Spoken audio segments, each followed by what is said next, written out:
This is another very important piece that I want to share with you regarding AMC and more importantly the wider markets. Because obviously the wider markets aren't doing too well. Let's talk about why, let's talk about what we are seeing and the effects it will have in the future. It's going to be a short video and we're going to rush through it, but we will cover all that we need to.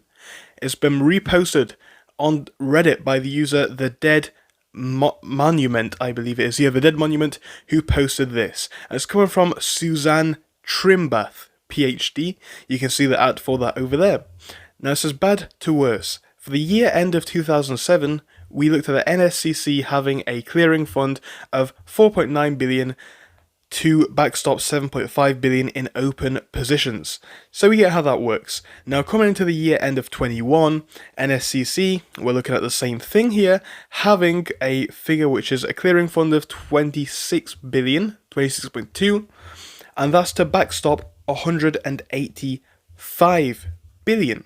Now compare these numbers here and of course these numbers here, very large change.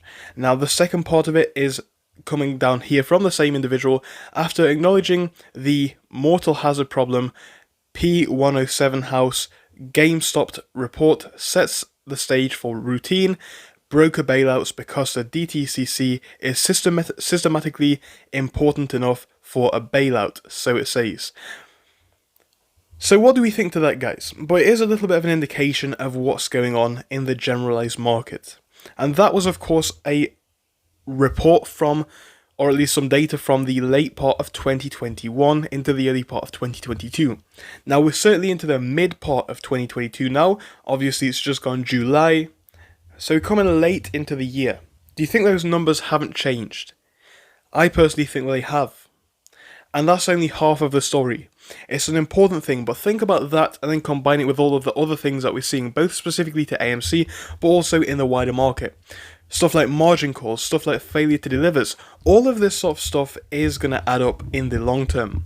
And we've been here for about a year, some of us about 18 to 20 months now. Obviously, we can wait longer if we need. It doesn't really bother anybody at this stage. And of course, the longer that we wait, the happier we are to wait.